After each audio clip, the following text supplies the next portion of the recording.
میں نے کبھی مغرب جا کر تو نہیں دیکھا، لیکن سننے میں یہ ضرور آیا ہے کہ وہ تمام اخلاقیات جو مسلمانوں میں ہونی چاہیے وہ مغرب میں موجود ہیں،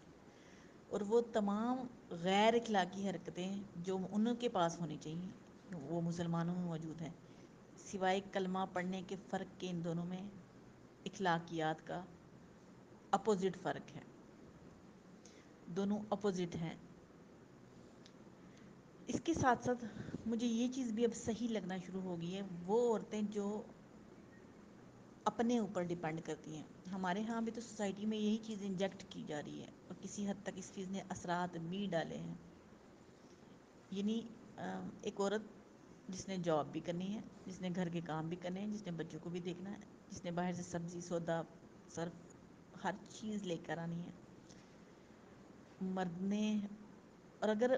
اس کا ہسبینڈ ہے تو اس نے ہسبینڈ کی خدمت بھی کرنی ہے، اس کے کپڑے بھی دھونے ہیں، اس کے کپڑے استری بھی کرنے ہیں، اس کو کھانا بھی بنا کے دینا ہے، اس کی باتیں بھی سننی ہیں۔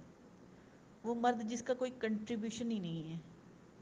پھر اس کو لے کے گھسیٹنے کا، ساتھ چلنے کا کوئی مطلب ہی نہیں ہے۔ مغرب کی عورت کو یہ فائدہ تو ہے نا ایٹ لیسٹ، کہ اس کی یہ ذمہ داری نہیں ہے کہ وہ اپنے شوہر کے کپڑے بھی استری کرے گی، اس کے کپڑے دھوئے گی بھی، اس کے لیے کھانا بھی بنائے گی، اس کی باتیں بھی سنیں گی۔ اس ذمہ داری سے ہٹ کے وہ جاب کری ہے۔ مجھے یہ زیادہ مناسب لگ رہا ہے کہ اس کے پاس یہ آپشن ہے کہ وہ اپنے ہسبینڈ کے ساتھ رہے یا نہ رہے۔